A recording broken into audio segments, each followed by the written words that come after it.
Boa noite, gente. É uma alegria para mim estar aqui. Eu não esperava essa igreja tão lotada do jeito que está. Não é que a gente tinha expectativa fraca, não. É porque eu não sabia o que esperar mesmo. Quando a gente faz da primeira vez, a gente não sabe o que esperar, né? É o primeiro. Você está acostumado aí, já fui no 3, 4, no 5º, no 6º, no 7º. Mas quando é o primeiro, aí eu fico imaginando o Uriel e os demais que sonharam com ele, o que a gente imaginava poderia acontecer. Então é muito bom ver todos vocês aqui, e eu louvo a Deus pela vida de vocês. Eu vou falar sobre o que é o homem. Então eu queria que você abrisse no Salmo 8.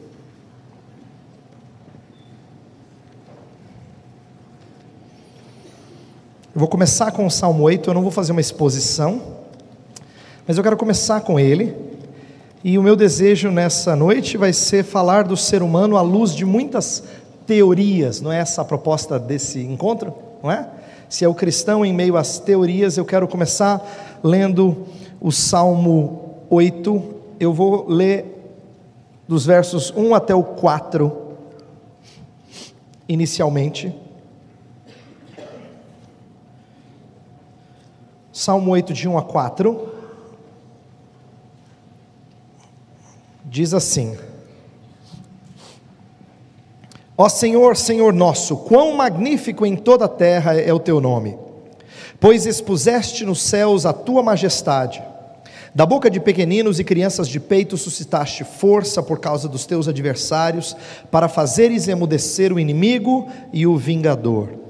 Quando contemplo os teus céus, obras dos teus dedos, e a lua e as estrelas que estabeleceste, que é o homem que dele te lembres, e o filho do homem que o visites?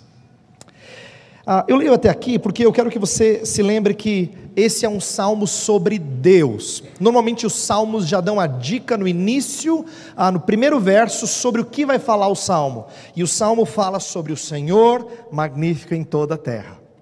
É o Senhor que é magnífico em toda a terra. E no meio dessa magnitude, desse esplendor, dessa glória, ele diz assim: quando eu contemplo tudo que o Senhor fez, eu me pergunto, o que é o homem? Essa é uma pergunta que todo mundo faz.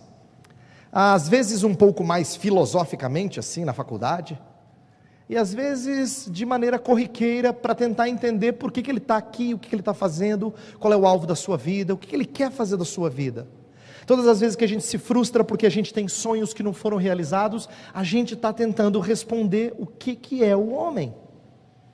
Às vezes em que você estabelece um alvo para você atingir, seja acadêmico, profissional, de relacionamento ou qualquer outra coisa, você está pensando sobre o que você é e o que você tem que fazer com a sua vida. O que é o homem? E essa é uma pergunta que pessoas que não são cristãs também fazem, porque elas também vivem atrás de sentido. Nesse salmo, a Escritura estabelece uma postura humilde, sem deixar de honrar o ser humano. E essa vai ser a primeira parte da minha palestra nessa noite. Falar como o cristianismo tem uma postura humilde, mas por outro lado honrosa. E mostrar como outras teorias que ou imperaram no Ocidente no passado, ou estão hoje dominando o Ocidente, não têm uma visão que equilibra essa humildade com honra. Por que eu falo que o cristianismo tem uma visão humilde, ao mesmo tempo que honrosa? Porque o texto começa falando assim, quando eu li o versículo 4, que à luz de todas essas coisas, que é o homem para que dele te lembres? Em outras palavras, ele é tão pequenininho. Que é o homem para que o visites, isto é, para que o Senhor venha trazer da sua bênção sobre ele. Então o versículo 4 é um versículo que parte do seu pressuposto que o ser humano é pequeno perto da criação grandiosa e majestosa de Deus. Só que o salmo não termina aí, o salmo continua, versículo 5: Fizeste, no entanto, por um pouco menor do que Deus, e de glória e de honra o coroaste. Deste-lhe o domínio sobre as obras da tua mão, e sobre seus pés tudo lhe puseste, ovelhas e bois todos, e também os animais do campo, as aves do céu e os peixes do mar, e tudo que percorre as sendas dos mares. Deus deu honra a ele. Por quê? Porque fez dele, do ser humano, um pouco menor do que Deus, e colocou sobre ele a responsabilidade de gerenciar tudo que Deus fizera. Deus deu ao homem domínio para que ele fosse, como eu costumo dizer, o gerente da loja de Deus. Ele recebe as chaves, ele que entra no início do dia, ele sai no final do dia, e quem presta contas de como a loja está indo é ele. Deus deu essa honra a ele, ainda que ele seja pequeno. Só que o Salmo não é sobre o homem, por isso que ele termina do jeito que ele começou. Ó Senhor, Senhor nosso, quão magnífico em toda a terra é o teu nome. O Salmo é sobre Deus. E o que eu quero falar nessa noite é de como o cristianismo vai buscar em Deus a sua identidade, e a importância disso, e de como as demais teorias, quando elas perdem a Deus como referência, quando outras cosmovisões perdem a Deus como referência, elas passam a deturpar o sentido do que é o ser humano. Então, eu vou fazer nessa primeira parte da palestra uma comparação de algumas cosmovisões que dominaram o Ocidente nos últimos 300 anos. E o que eu vou falar aqui é muito tirado de um livro que, se você não leu, vale a pena ler. Se você já leu, você vai entender que eu vou revisitar muita coisa que você conhece. James Sire escreveu O Universo ao Lado, um livro de cosmovisões comparadas, que tenta ilustrar como é que diferentes cosmovisões respondem a perguntas fundamentais da vida. Para quem não está habituado a essa linguagem, eu imagino que sejam poucos de vocês, cosmovisão é o termo que se usa para falar de um paradigma que se tem lá no mais interior do ser humano, que faz com que ele leia a vida a partir das suas premissas, das suas ideias, desses valores que estão internalizados. E essa cosmovisão, portanto, não é apenas aquilo em que você acredita e diz acreditar, mas é aquilo que de fato fundamenta o seu caminhar. Eu quero falar então nessa noite sobre as diferentes cosmovisões e como elas falam do ser humano. Mas eu vou usar o James Sire mas de uma maneira diferente, como ele apresenta isso, mas porque eu acho que ele tem uma sacada muito legal. Ele faz uma história dessas cosmovisões ao longo dos seus capítulos, dizendo que até o século XVII, no Ocidente, isto é, na Europa, depois na América do Norte e consequentemente no Brasil, América do Sul, o que imperava era a visão cristã do ser humano e do mundo. O que ele chama de teísmo cristão era o que dominava a cultura ocidental. Então, como é que as pessoas falavam do ser humano? A partir daquilo que a Bíblia fala do ser humano. Não significava que todo mundo era cristão, de fato, de verdade, é claro que não, mas o que comumente era compartilhado era de que o cristianismo ditava as regras de como você enxerga o mundo. Então, o que o teísmo cristão cria acerca de Deus? A primeira coisa, acerca do homem, perdão. A primeira coisa importante é que ele é feito à imagem de Deus. E embora você já tenha ouvido isso 300 vezes, eu quero de novo repetir que isso significa que a sua identidade é buscada fora de você. Esse é um ponto importante. Para que a gente tenha uma boa referência de quem nós somos, eu tenho que ter um ponto de referência fora de mim, que me ajuda a olhar para mim do jeito que eu realmente sou. E esse ponto de referência precisa ser estável e não fluido e não volátil. Por isso que Deus é o ponto de referência. Quando o Salmo 8 fala, fizeste-o no entanto um pouco menor do que Deus. Deus é o ponto de referência. O ponto de referência é como é que é o homem à luz do Deus magnífico em toda a terra. Ele é colocado imediatamente abaixo do Senhor para domínio da criação. Essa maneira de olhar para o ser humano, da maneira como o cristianismo descreve, como eu disse no início e eu repito agora, ela tem um aspecto de dignidade. Pensa bem, você é a imagem de Deus. Para quem ama o Senhor, essa é uma coisa gloriosa. É claro que para quem não liga para o Deus cristão, acha que essa é uma tolice, mas para quem ama o Senhor, essa definição é cheia de dignidade. Mas é uma dignidade que não pode gerar orgulho. Eu costumo dizer assim que quando as pessoas acham que elas são imagem de Deus e elas podem muito, aí você tem que lembrar que elas são imagem de Deus, só imagem. Baixa a bola, não é? Quando elas estão achando muito de si, você fala, não, é só imagem. Por quê? Porque toda a dignidade que porventura nós tenhamos é uma dignidade reflexa. Toda a nossa luz não vem de nós, a gente só reflete luz que vem daquele que habita em luz inacessível. Portanto, quando o cristianismo descreve o ser humano, ele descreve o ser humano como sendo, ao mesmo tempo, humilde. Por exemplo, em Gênesis 1 e 2, ele é descrito como o resto da criação. Ele é tirado do pó. Ele é criatura como o resto. Mas, por outro lado, ele é separado da criação e tem uma honra, uma distinção. Por quê? Porque a ele é dado domínio sobre todos os peixes do mar, as aves dos céus, os animais da terra e assim por diante. Então, ele tem a humildade e honra colocadas em equilíbrio.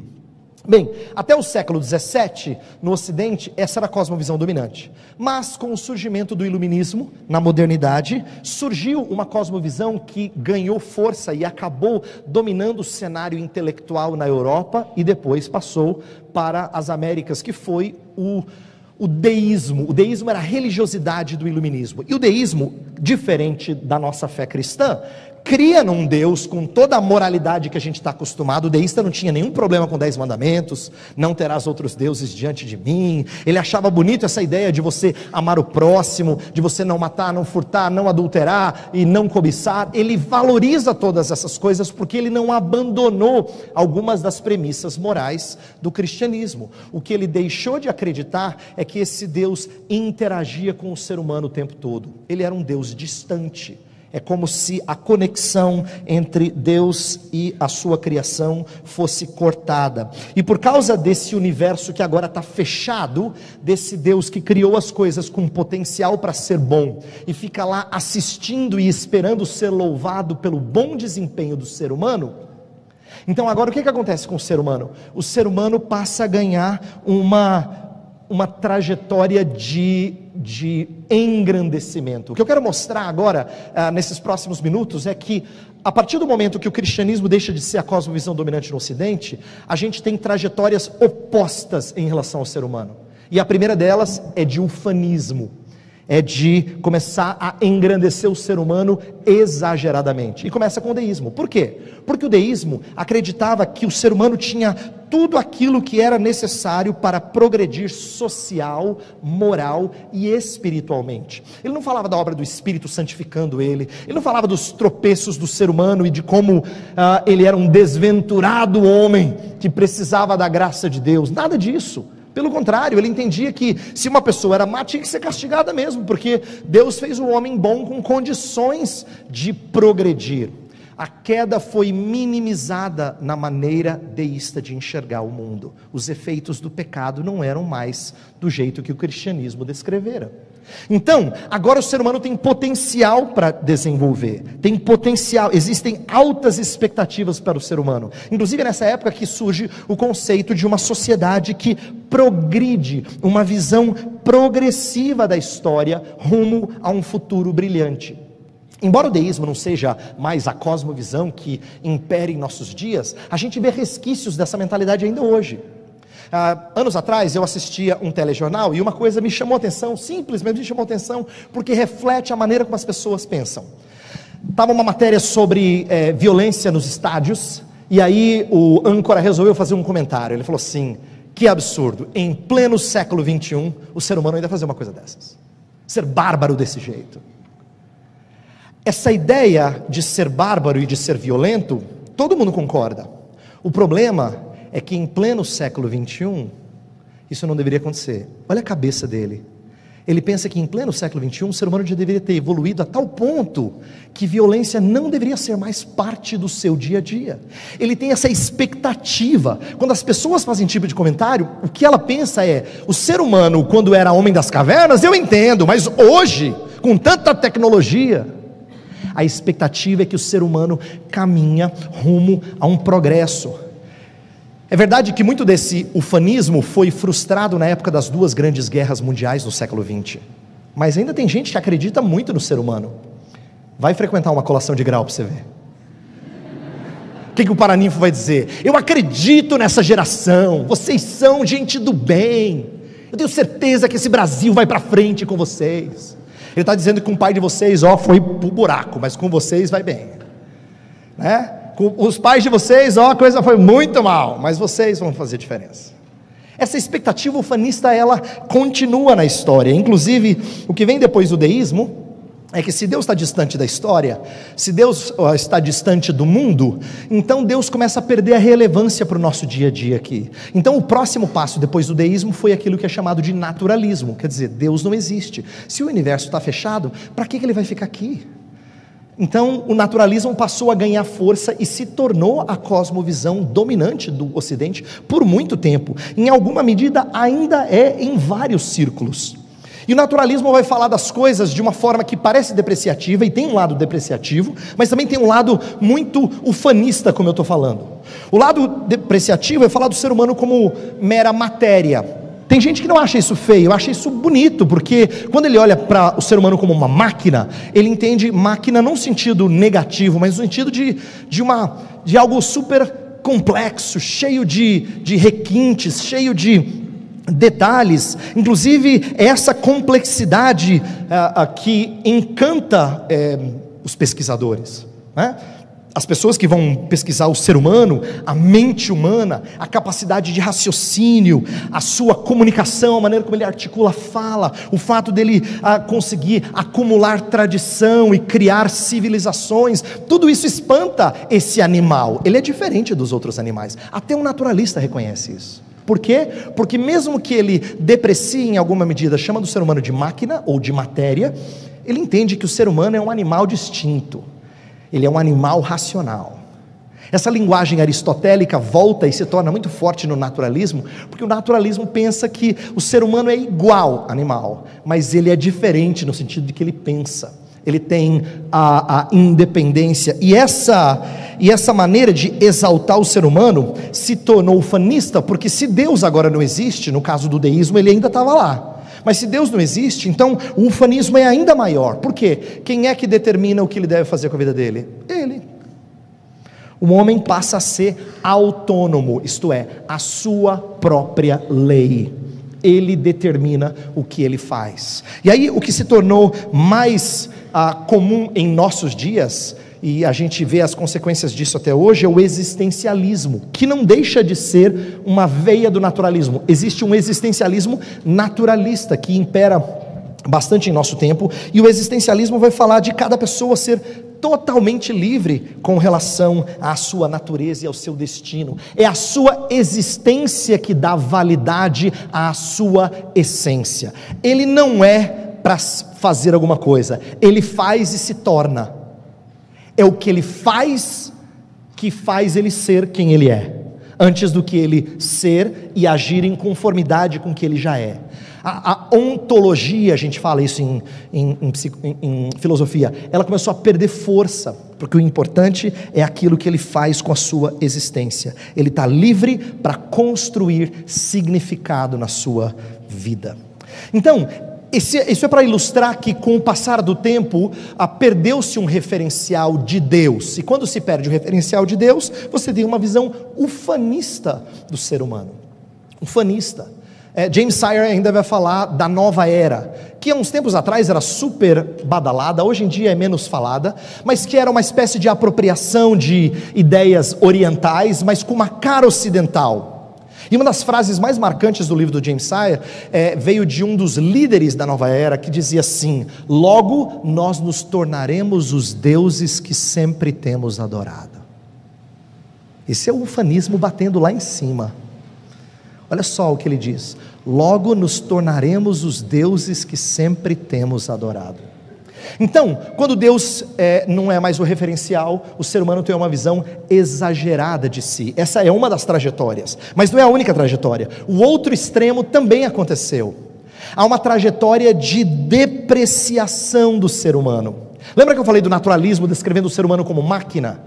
Foi isso que fez com que uma parte do naturalismo fizesse absurdos, como tratar o ser humano do jeito que ele quer para pesquisa, ou eliminar parte da raça, ou tentar mexer com o ser humano para produzir o que ele acha interessante, independente do valor daquilo com o qual ele mexe. Ética passou a ser diferente a partir de uma visão materialista de ser humano, e essa é uma visão depreciativa do ser humano. O niilismo, que foi o naturalismo levado às últimas consequências, começa a falar que nada mais tem valor. e a vida humana não tem mais a dignidade da qual se falava. Mas, ainda que niilismo seja uma conversa mais de filósofo que não está vivenciando os problemas dessa vida, é bonito ser niilista lá na universidade, então na federal. Depois que você vai pro vamos ver, ninguém é niilista, porque não aguenta. Tá? Mas existem outras coisas que têm muito impacto e muita influência no nosso meio. Uma das coisas que aconteceu no Ocidente a partir da década de 60 foi o influxo de várias correntes orientais que vinham em nome de medicina, em nome de artes marciais, em nome de cultura, meditação e assim por diante, mas que tinham por detrás também suas filosofias. Afinal de contas, elas não foram feitas de forma secular, como a gente está acostumado a falar. Elas foram feitas a partir do seu referencial de vida, sua cosmovisão. Então, muita coisa da cosmovisão oriental, principalmente uma visão panteísta do mundo, passou a se tornar a parte e referencial do Ocidente. Por exemplo, uma das coisas que o panteísmo prega é a ideia de que o ápice, o auge, é você se perder no Deus uno, na divindade, nesse que conecta todas as coisas. É por isso que meditação oriental é você esvaziar sua mente de tudo que está nela. Para quê? Para você atingir nirvana. Nirvana é você estar pensando em nada, é atingir o ápice da sua espiritualidade. Olha que interessante, enquanto a Escritura fala de colocar coisas saudáveis aqui, o panteísmo oriental fala assim, tira tudo para você atingir o ápice, porque a ideia é se perder no uno. Sabe o que é curioso?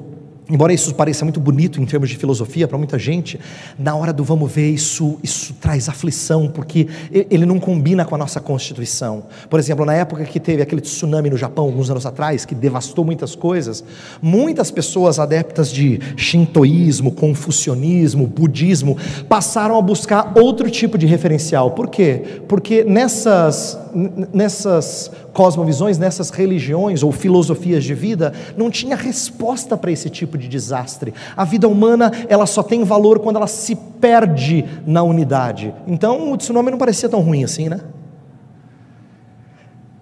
Vários missionários testificaram de como, naquele momento, muita gente passou a ouvir o cristianismo um pouquinho mais, porque talvez ele fizesse mais sentido daquela dor e daquele sofrimento todo.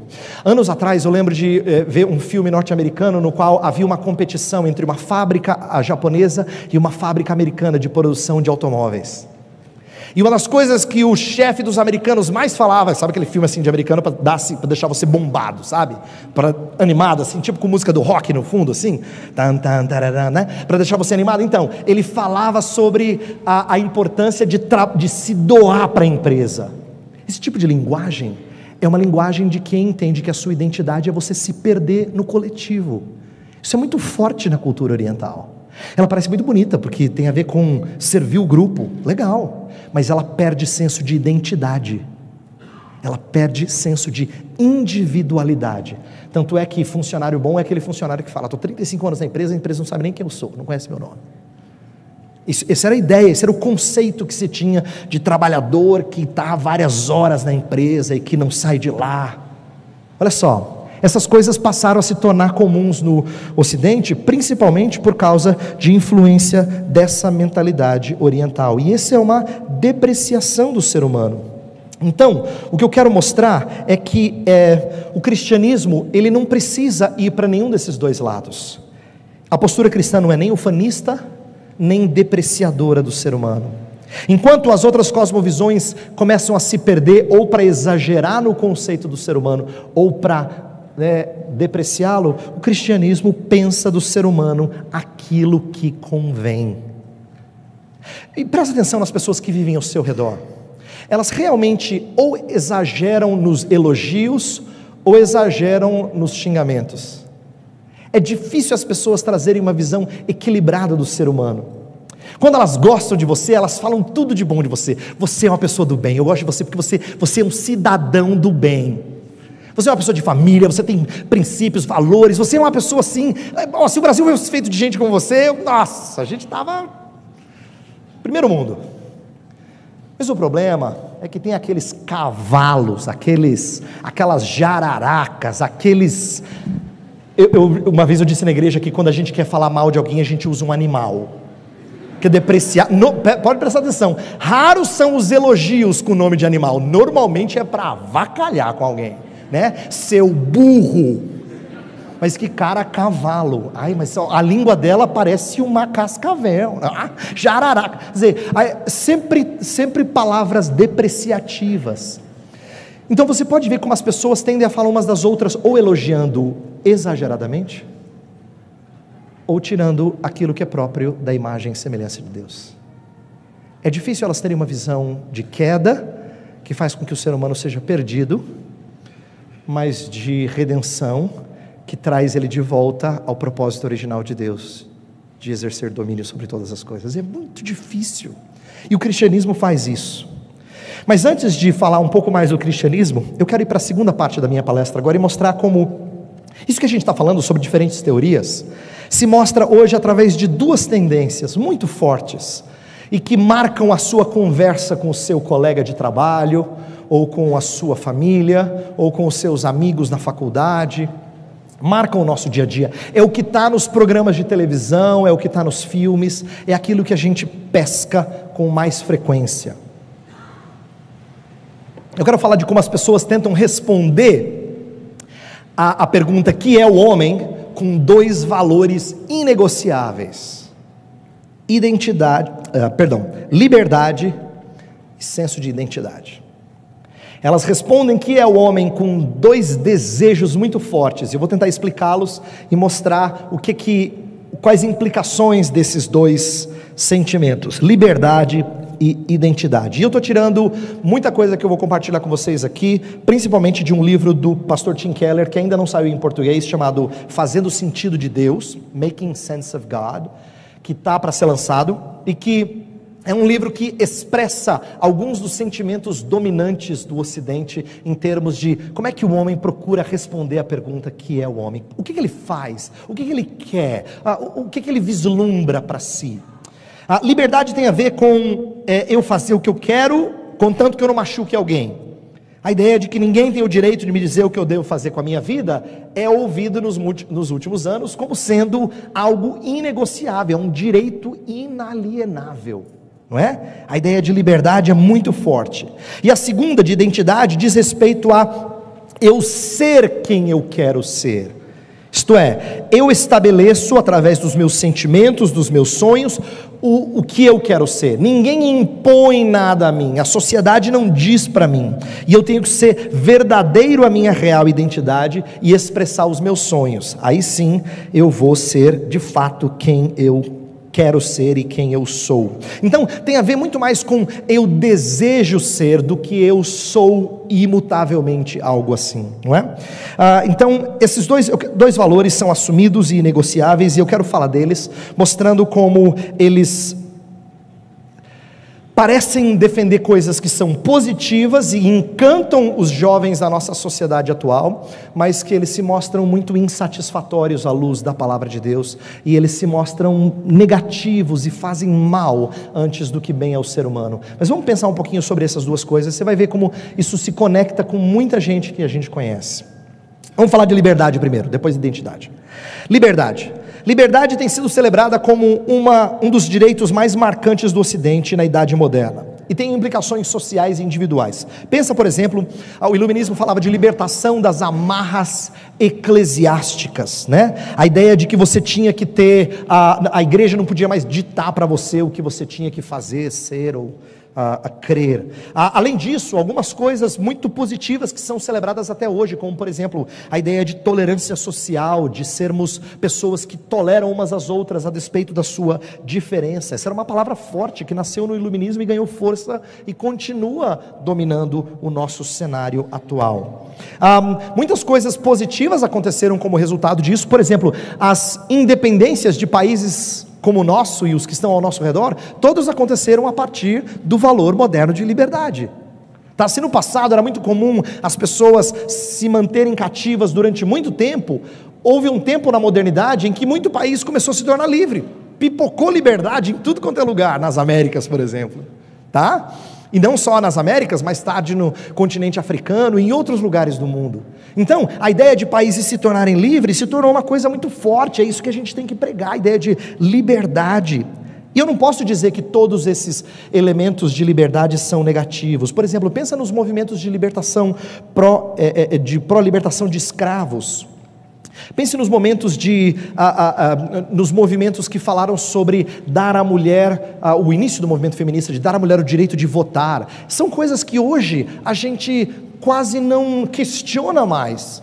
E em muitos aspectos não há razão para a gente questionar essa luta por liberdade. Por quê? A despeito de ter algumas coisas negativas, como eu vou mostrar aqui, ela nunca vem num pacote ruim. Nada que é usado pelo inimigo vem num pacote totalmente ruim. Ela sempre vem recheada de coisas que são verdadeiras, positivas, boas, que não podem ser negadas por nós. Com esses movimentos de liberdade, pense em liberação sexual, né? Revolução sexual da década de 60. O movimento gay ganhou força a partir disso, na década de 80, 90. Hoje a conversa de ideologia de gênero herda muita coisa já conquistada por movimentos anteriores lutando por liberdade. Pensa em autonomia. Hoje as pessoas raciocinam liberdade em termos de autonomia. Liberdade é não me diga o que eu tenho que fazer ou ser. Elas querem elas mesmas serem sua própria lei. Então, o que eu estou querendo colocar aqui, e pensa assim nas liberdades individuais, pensa nas pessoas que querem ter liberdade para tirar a própria vida, né? Eutanásia, as conversas sobre aborto, as conversas sobre uso de drogas. Por que eu não posso ter na minha casa um pouquinho? Tudo isso diz respeito ao quê? A algo que está mais profundo. A briga não é por drogas, a briga não é por aborto, a briga não é por eutanásia, ou qualquer outra coisa. A briga é por autonomia. O que está por detrás de tudo isso é o anseio ardente nas pessoas de não terem uma regra que dita para elas o que elas têm que ser e fazer. Essa é a briga, esse é o direito por detrás. É isso que está por detrás de vários desses movimentos. Agora, a despeito de ter algumas conquistas sociais positivas, e eu mencionei algumas aqui há pouco, honrosas, eu acho que esse fascínio pela liberdade, ele traz muitas promessas que ele não cumpre, e ele acaba trazendo grande frustração. Eu quero mostrar agora como essa liberdade, como a ausência de quaisquer restrições, né? Ninguém restringe, eu não quero ser restringido em nada, ela é problemática. Eu vou dar exemplos de como ela é problemática. Primeiro, ela é inviável. Por que ela é inviável? Porque na prática não funciona. Todos nós temos liberdades que são excludentes. Quer ver um exemplo que o pastor Tim Keller dá, que é simples de você entender? Ele fala assim, pense numa pessoa mais velha, entrando ou já na terceira idade, que ama comer, mas teve netinhos e curte demais os netinhos. Ele quer viver longos anos e brincar com os netinhos e vê-los crescer, casar, se possível até, quem sabe, ter bisnetos. Só que ele ama comer um monte de tranqueira. Bem, ele vai ter que fazer uma escolha, porque ele não vai conseguir viver muitos anos para ver os seus netinhos comendo o que ele quer comer. A verdade é que esse exemplo simples é para mostrar que certas liberdades são excludentes. Você escolhe aquilo que é mais importante. Se você é cativo do seu estômago, você vai ceder a essa tentação. Se você diz, não, faço tudo pelos meus netinhos, ele vai fazer o quê? Ele vai fechar a boca, pelo menos um pouco. A ideia é que você abre mão de uma liberdade para você curtir outra. Todo mundo faz isso. Todo mundo abre mão de certas liberdades para ele poder curtir outras, porque tem liberdades que são excludentes. Então não existe essa ideia de uma vida sem restrições. Todo mundo vive à luz de restrições. Por quê? A gente perde certas coisas para ganhar outras mais valiosas. Segunda coisa problemática dessa ideologia por detrás de tanto sermão por liberdade, é que ela é tremendamente desrespeitosa. Quando eu falo assim, eu quero fazer o que eu quiser, contanto que não machuque ninguém, você não tem nada a ver com a minha vida, não é? Essa ideia de que eu tenho autonomia e contanto que eu não fira você, eu posso fazer o que eu quiser, ela é desrespeitosa porque ela mede a liberdade do próximo com padrões que não foram acordados. Eu digo que eu posso fazer o que eu quiser, contanto que eu não machuque você, mas Isso não foi acordado entre nós sobre o que fere você. Presta atenção em alguns exemplos bem contemporâneos. Leis que legalizam o aborto. Ela diz que eu sou dona do meu corpo, mas ela fere outro. Protestos que impedem a passagem de veículos em autovias. É a minha liberdade ferindo a do outro. Ou o desejo de expressar arte com demonstrações públicas de obscenidade. Eu posso expressar arte do meu jeito, mas certamente vai ferir desejos e liberdades de outros. A verdade é que essa ideia de que ninguém pode colocar restrição sobre mim é muito desrespeitosa, não tem nada de tolerante, nada de amor, nada. Ela na prática, ela não funciona, ela é inviável e ela é desrespeitosa. O terceiro problema dela é que ela é deletéria para os relacionamentos. Esse tipo de mentalidade, ela faz mal, ela corrompe os relacionamentos. Eu digo isso porque as pessoas que falam assim, eu quero ser livre, elas nunca conseguem ser felizes num relacionamento de amor. Por quê? Porque um relacionamento de amor exige que você abra mão de liberdades. Não tem jeito, você não consegue manter amor e autonomia juntos, você não equilibra isso, eles são necessariamente antitéticos. Quando você ama alguém, você está abrindo mão de coisas, por causa desse alguém, isso é expressão de amor, e isso até ímpio entende. Não pense que eu estou falando só com gente que lê a Bíblia, que entende essas coisas. Até uma pessoa que não tem interesse e não valoriza as Escrituras, ele sabe que amar é isso. Ele sabe que amar é dizer assim, tudo bem, vai, eu não vou para tal lugar, eu quero estar contigo. Eu curto lá aquela noite com o pessoal, mas tudo bem, mais importante é estar com você. Ah, que fofo. O mundo entende isso, entendeu? Ele sabe que amor é isso aí, então não tem jeito. Falar de autonomia, de liberdade sem restrições, corrompe relacionamentos. A verdade é que esse individualismo de que eu faço o que eu quero, ele faz muito mal para sociedades que querem ser democráticas. Sociedades democráticas não pensam em si mesmas, ou o indivíduo não pode pensar só em si mesmo, senão a sociedade não vai bem. A verdade é que essa luta por liberdade, ela faz mal para o povo. Ele bebe veneno sem saber. Esse povo bebe veneno sem saber, porque ele promove algo que afasta pessoas umas das outras, antes do que as conecta. Liberdade sem restrições corrompe relacionamentos. Quarta coisa, ela é incompleta. Ela é incompleta, porque não dá para ter liberdade negativa. Filósofos falam dessa ideia. Um dos filósofos que popularizou essa ideia é Isaiah Berlin. Ele fala assim: existe liberdade negativa e liberdade positiva. Liberdade negativa é aquela que você deixa de, você não precisa fazer algo, não é imposto sobre você, então não existem restrições, você está livre de quaisquer restrições. Só que esse é só um lado da liberdade. Se você luta só por isso, sua luta é vã. Todo mundo que quer ser livre de restrições tem que ser livre para fazer alguma coisa. Essa é a liberdade positiva. É quando você tem uma liberdade para viver de certa forma. E por que eu digo que isso é importante? Porque quando se luta por não ter restrições, eu digo sim para o meu corpo, eu faço o que eu quero, não importa em qual discussão social. Eu perco de vista que, na verdade, liberdade só é boa quando ela é boa para fazer alguma coisa. Ninguém quer pregar uma liberdade de um bandido para ir lá e fazer o que ele sabe fazer bem.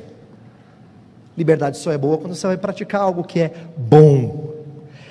E se é para praticar alguma coisa que é boa, presta atenção, não dá para negar que todos nós somos cativos, controlados pelo objeto de nosso sentido e satisfação na vida. Todo mundo faz aquilo que o que lhe dá sentido na vida manda. As pessoas não têm percepção para admitir isso, mas a Escritura nos ensina que ninguém deixa de ter Senhor. Todo mundo tem Senhor. Eu não acredito em Deus, mas você é dirigido pelas coisas que dão sentido à sua vida. Aquilo que é a fonte da sua devoção, por mais que você diga que não seja religiosa, é o que dá sentido à sua vida, e é isso que move você a fazer as coisas. Então, todos nós somos determinados a fazer coisas que a nossa devoção nos manda. Então presta atenção, aquilo que é fonte do seu significado e satisfação, pensa em alguém que diga assim, a minha família é tudo para mim. Parece bonito, mas pode ser muito negativo. Ou pense em alguma coisa que já não é tão bonita mais, alguém fala assim, uma causa social. Mas se a causa for ruim, exato, deu para entender? Ou se não, um objetivo profissional. Essas coisas podem ser boas, mas elas podem ser ruins, não importa. Agora a minha questão não é dizer se elas são do bem ou do mal, é dizer que elas determinam o que você faz. Ninguém prega só liberdade negativa, ela é incompleta. Você tem que ter liberdade para fazer alguma coisa, e quando você ama alguma coisa que determina o que você tem que fazer, significa que você aceitou privações, porque quando você tem Senhor, significa que você é escravo. A Escritura diz isso, a gente sempre é escravo. Então no fundo, ninguém tem autonomia, nem ímpio, nem crente. O que difere uns dos outros é que uns escolhem ter a Cristo Jesus como seu Senhor, mas ninguém é autônomo, todo mundo é servo de um outro Senhor. É por isso que a liberdade cristã tem algo diferencial, e a gente tem que falar dela para as pessoas. Por quê? A gente prega liberdade, o cristianismo fala de liberdade, é uma das coisas mais bonitas. Gálatas fala de liberdade de uma maneira tão encantadora. Coríntios fala de liberdade, por exemplo, em Coríntios Paulo fala da liberdade de abrir mão de certos privilégios, liberdades legítimas, em prol do próximo, porque a liberdade cristã ela é assim, ela sempre é moderada pelo outro. Não é uma liberdade que diz eu faço o que eu quero, é uma liberdade de dizer eu estou livre para servir o próximo, eu estou livre para não feri-lo. Naquela conversa em Coríntios, e tanto em 1 Coríntios e em Romanos, sobre carne sacrificada a ídolo, uma das coisas que Paulo mais bate, não é se para você tudo bem comer carne sacrificada a ídolo ou não está tudo bem. Pouco importa para ele. O que mais importante para ele é não promover discórdia, especialmente na igreja de Corinto, lembra? É a igreja dos grupinhos. Ele não queria promover discórdia, por isso que ele diz, se você não tem problema, mas alguém tem, então não come. Mas eu posso, não come. Mas eu não sou livre, mas não come. Por quê? Por causa do outro. É pecado quando o outro tropeça? Mas eu achei que eu era livre. Você é, você pode. Então eu posso? Não, às vezes, depende. O que Paulo está ensinando lá sobre carne sacrificada a ídolo é uma liberdade que é gerenciada pelo amor. Olha só, uma liberdade gerenciada pelo amor. E quando as pessoas acham que isso não é liberdade, a gente tem que ensinar para ela que as restrições do cristianismo são a sua glória. Você já viu gente falando assim, cristão, que coisa chata, não pode isso, não pode aquilo, não pode aquilo. Você tem que dizer para ele assim, as minhas restrições são libertadoras.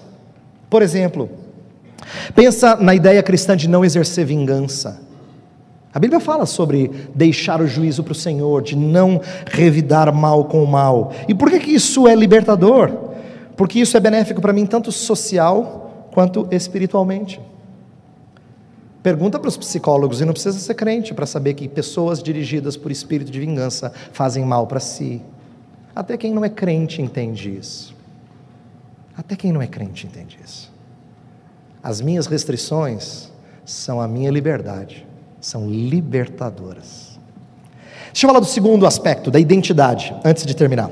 Identidade é uma das maiores preocupações dos nossos dias, né? As pessoas têm falado muito disso. Amanhã a gente vai falar um pouquinho sobre ideologia de gênero, que é uma das conversas do momento, e então hoje eu não vou focar tanto nisso, mas por detrás desse debate todo, dessa ideia de identidade, de eu falar aquilo que eu sou, eu ditar aquilo que eu sou. Mas lembra bem, identidade não tem a ver com aquilo com informações a seu respeito, não é isso, é aquilo que te dá senso de valor, senso de propósito. Identidade para as pessoas hoje, nessa conversa social, não tem a ver com onde você nasceu, o número do seu RG, CPF, isso aí é secundário, você não diz quem eu sou.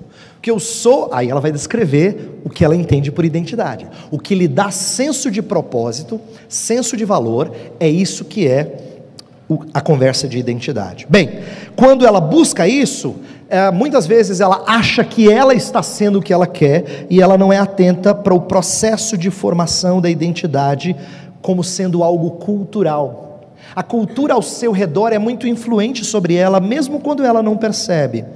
Quando ela acha que ela está sendo ela mesma, existe uma cultura em redor pressionando e moldando as pessoas conforme certos padrões. Eu quero mostrar um pouquinho disso, mostrar como as pessoas acabam sendo moldadas pelo que estão ao seu redor. Pensa em culturas mais antigas. As culturas mais antigas, pensa em séculos atrás, tá? Elas tinham, quando elas iam falar de um herói é aquela pessoa que se sacrifica, tá? Pensa assim, no herói é aquela pessoa que se doou para o outro, ele morreu por uma causa, né? Os filmes de narrativas antigas, que ainda trazem inspiração hoje, são as narrativas de alguém que perde a sua vida em prol de outros. Essa é a narrativa heróica de culturas antigas, e é assim que as comunidades concediam honra às pessoas, né?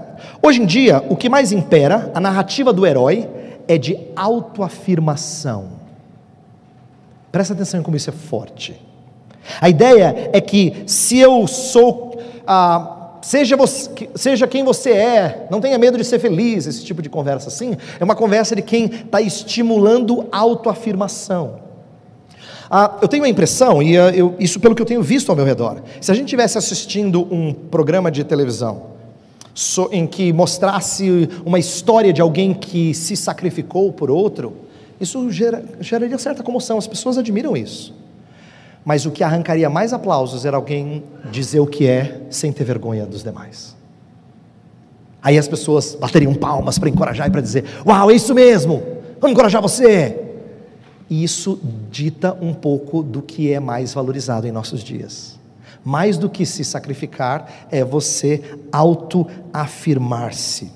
Isso então revela uma coisa muito preocupante do nosso tempo, que é essa ideia de que você busca identidade dentro de si, ninguém diz lá fora o que você tem que ser. Eu vou mostrar como isso é uma ilusão, mas ainda assim as pessoas buscam dentro de si, e isso faz mal. Eu quero dar 3 razões pelas quais isso faz mal ao ser humano. Primeiro, é um discurso completamente incoerente.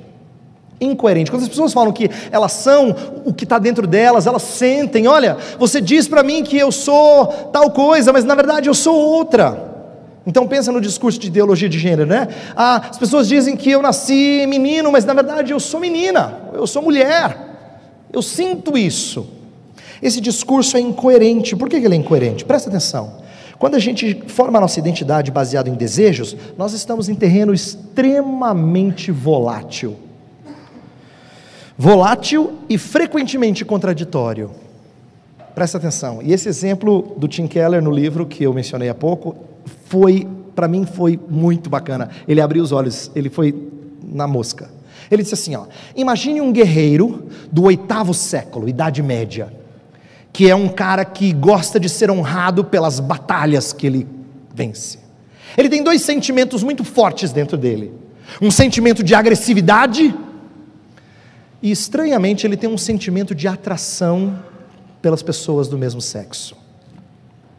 Como ele vive no 8º século, na Idade Média, ele adota o sentimento de agressividade e diz assim: sou eu, é isso aqui, eu sou um guerreiro.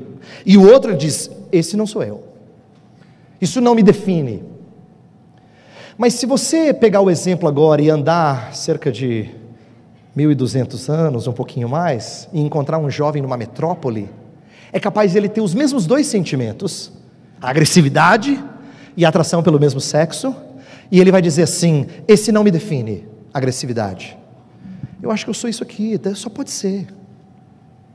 Por que o primeiro adotou o primeiro sentimento e o segundo adotou o segundo sentimento?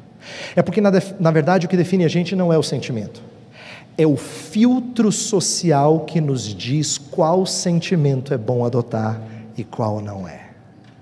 Então, na verdade, o que define você não é o sentimento, é o que está antes do sentimento. É aquela matriz que está lá dentro, que é formada por valores fora de você, que você nem percebe, e que ditam o que você deve dizer, que define você, e o que não define você. Inclusive, veja que a gente usa essa linguagem até para coisas que não são tão negativas assim. Quando a gente fala de uma pessoa que está irada, né? Ela falou assim: rapaz, o cara ficou irado assim, saiu de si. Quando ele usa essa expressão, ele quer dizer, não era ele, parecia uma outra pessoa, parecia um capeta. Mas a expressão sair de si é uma expressão muito conveniente. Não sou eu não sou isso, sabe? Fica legal, né? Porque ele limpa a barra dele. Sair de si é uma expressão de irresponsabilidade. Ele não saiu de si. Ele mostrou para você quem ele é lá dentro. Mas você vê como a gente escolhe os sentimentos que nos definem? A gente escolhe. E isso é tremendamente incoerente. É um discurso incoerente porque mostra como a gente está optando por um e não por outro. Segunda razão pela qual essa ideia de ser identificado por alguma coisa interna é ruim, é porque é uma experiência ilusória.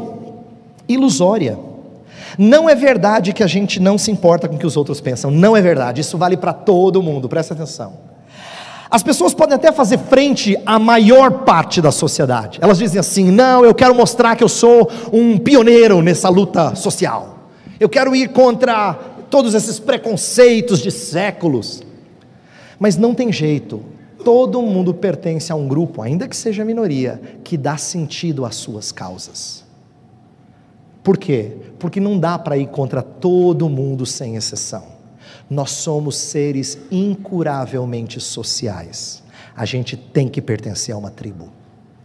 Então, na verdade, importa sim o que os outros pensam. Só que importa que aqueles que nós valorizamos pensam de nós. É isso que conta. Quando as pessoas dizem, eu não me importo o que os outros pensam, mentira. As pessoas que ela admira contam muito. As pessoas que ela valoriza contam muito. Eu li a história de um homem que foi criado num contexto assim bem solto, né, em que os pais diziam para ele: não, meu filho, nós não queremos dizer para você o que você quer ser, nós queremos que você defina aquilo que você vai ser. E ele, fazendo tratamento psicológico mais tarde, disse assim: essa era uma das coisas mais angustiantes que eu ouvia dos meus pais. E ele explica por quê. Ele fala assim: eu tinha grande admiração por eles. Quando eles não me diziam o que eu devia ser, eu não sabia o que eles admiravam. Eu não tinha referencial de onde chegar. Olha só. Todo mundo busca chegar no referencial ditado pela tribo que você admira, pelo grupo que você se sente parte dele. Então é ilusório dizer que a gente diz o que nós somos e não importa o que os outros digam. Totalmente ilusório. A gente precisa se sentir respeitado e aprovado por aqueles que nós amamos ou respeitamos. Por isso que a gente tem que expor essas coisas às pessoas, mostrar para elas que o discurso delas não é verdadeiro, é ilusório. Terceira coisa, ele é tremendamente frustrante. Frustrante porque quando a gente coloca o nosso amor em alguma coisa criada por Deus que não o Criador, isso derruba a gente, acaba conosco, detona a gente. Presta atenção, se você coloca a sua identidade em alguém que você ama, e essa pessoa estiver, por exemplo, fazendo alguma coisa que você acha que é ruim, você tem receio de criticar. Por quê? Quando a gente idolatra alguém, a despeito da gente não admitir isso, quando a gente idolatra alguém, a gente tem receio de criticar, porque se ela ficar mal, aí eu fico péssimo. É assim que acontece em relacionamentos desequilibrados. Por isso que não tem crítica mútua. Quando a coisa não dá mais, estoura e aí o relacionamento acaba, ou por divórcio ou assassinato passional, crime passional, alguma coisa louca assim, não é? Por quê? Porque as pessoas amam loucamente e elas então não conseguem criticar, porque a frustração do outro lhe deixa arrasado. Ou, se a pessoa amada passa por problemas e não lhe dá a devida atenção, e o amor que você espera, você não suporta, porque aquilo dá sentido à sua vida. A ideia é mostrar que quando a nossa identidade é baseada em alguma coisa criada, pode ser até uma pessoa que a gente ama, é o nosso amor, a gente diz é a razão do meu viver, pode ser um filho, uma esposa, um marido, uma mãe, um filho, não importa. Essa idolatria é tremendamente frustrante. Por isso eu quero terminar dizendo que o cristianismo fala de identidade. Só que ele fala de identidade de uma forma que é diferente daquilo que tem sido pregado hoje em dia, e é diferente daquilo que era pregado no passado. Essa é uma das coisas que a gente tem que, como jovem, tem que ensinar à sociedade atual, e inclusive à geração um pouco mais velha. Cristianismo não é só voltar aos valores antigos. Eu explico.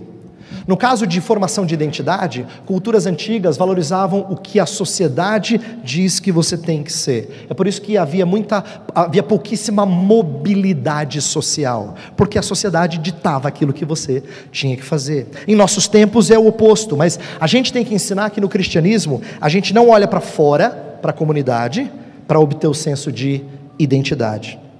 E a gente não olha para dentro, indivíduo, como a sociedade contemporânea faz, para encontrar identidade. O cristianismo nos conclama a olhar para cima.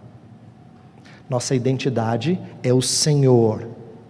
Nosso ponto de referência para a identidade é o Senhor. E olha por que isso aqui é importante. É aqui que a gente tem que saber conversar com as pessoas e expor para elas. Porque essa ideia do Senhor como sendo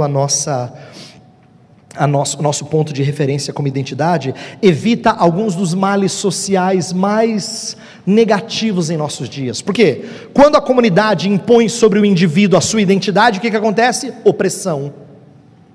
É aquilo que as pessoas querem se livrar hoje em dia. Nada de opressão, lutar pelo oprimido, a vítima, não é? Só que tem o outro lado da coisa.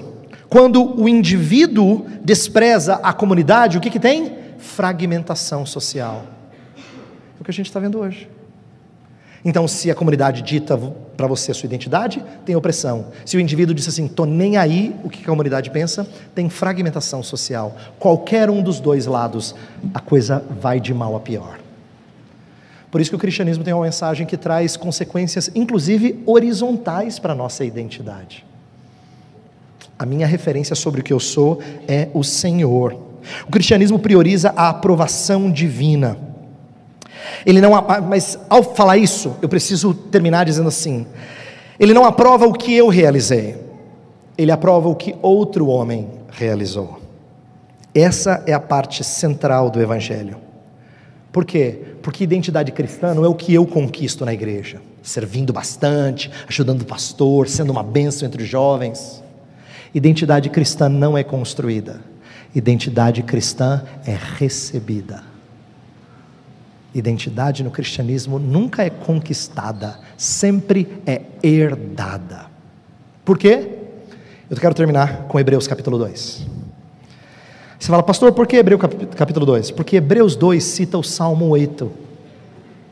Só que cita o Salmo 8 de uma maneira um pouco diferente daquilo que eu falei no começo. Cita o Salmo 8 para trazer a mensagem do Evangelho. A partir do versículo 5 fala assim: pois não foi a anjos que... Vou ler a partir do 6. Antes alguém em certo lugar deu pleno testemunho dizendo: que é o homem que dele te lembres? Olha só o Salmo 8 sendo citado. Ou o filho do homem que o visites? Fizeste-o por um pouco menor do que os anjos, de glória e de honra o coroaste, e o constituíste sobre as obras das tuas mãos. Todas as coisas sujeitaste debaixo dos seus pés. Agora vem a parte importante. Ora, desde que lhe sujeitou todas as coisas, nada deixou fora do seu domínio. Agora, porém, ainda não vemos todas as coisas a ele sujeitas. Vemos, todavia, aquele que, por um pouco, tendo sido feito menor que os anjos, Jesus, por causa do sofrimento da morte, foi coroado de glória e de honra, para que, pela graça de Deus, provasse a morte por todo o homem. De quem que o Salmo 8 está falando? De acordo com o autor dos Hebreus, está falando de Jesus. Ele é o homem que, embora humilhado, feito menor do que Deus, feito menor do que os anjos, foi coroado de glória e de honra. Para quê? Para que nós tivéssemos identidade calcada nele. Nossa fé é a única que tem um Deus que é completamente diferente de nós e igual a nós. É a única fé que diz que o meu Deus me entende porque Ele experimentou as coisas que eu experimento. E por outro lado diz assim: Ele não é igual a mim, Ele não falha do jeito que eu falho. A nossa fé tem algo que conecta todas as nossas experiências, a experiência de um homem chamado Jesus Cristo. Ele é a fonte da minha liberdade, Ele é a fonte da minha identidade. E eu fiz essa conversa toda para você entender que muito do que eu falei no meio, dá para a gente conversar com o descrente. Mas se a gente não chegar no finalzinho, não ficou bom. Tem que chegar em Jesus. Aí que liberdade tem sentido. Aí que identidade ganha sentido. Quando chega em Jesus, aí a conversa chegou onde tinha que chegar. Vamos orar. Pai, nós ouvimos bastante sobre o que é o homem, e em meio a tantas teorias e tanta opinião diversa, pedimos que o Senhor tenha misericórdia de nós, em sabermos filtrar essas ideias todas pelo crivo da Tua Palavra. Esses jovens aqui estão porque querem ouvir Tua Palavra, querem ser enchidos da Tua sabedoria, por isso pedimos que eles façam isso através de bons canais, que sejam zelosos e reflitam sobre as coisas que estamos falando nesta noite. Não só zelosos por obter muito conteúdo, mas por ponderar sobre eles. Sejam atentos nas conversas com pessoas em redor para pescar aquilo que é precioso para elas e apresentar o Evangelho de forma a satisfazer a sede de todo homem. Senhor, ensina-nos a fazer isso. Não é uma coisa fácil e nós parecemos tão incompetentes, mas nós temos o Senhor conosco e não devemos temer nada. Encoraja-nos nesses 2 dias, faz-nos sair daqui animados para testemunhar em meio a muitas teorias sobre o Senhor como nosso único ponto de referência, para entendermos quem nós somos e qual é o nosso propósito de vida. Oramos em nome de Jesus. Amém.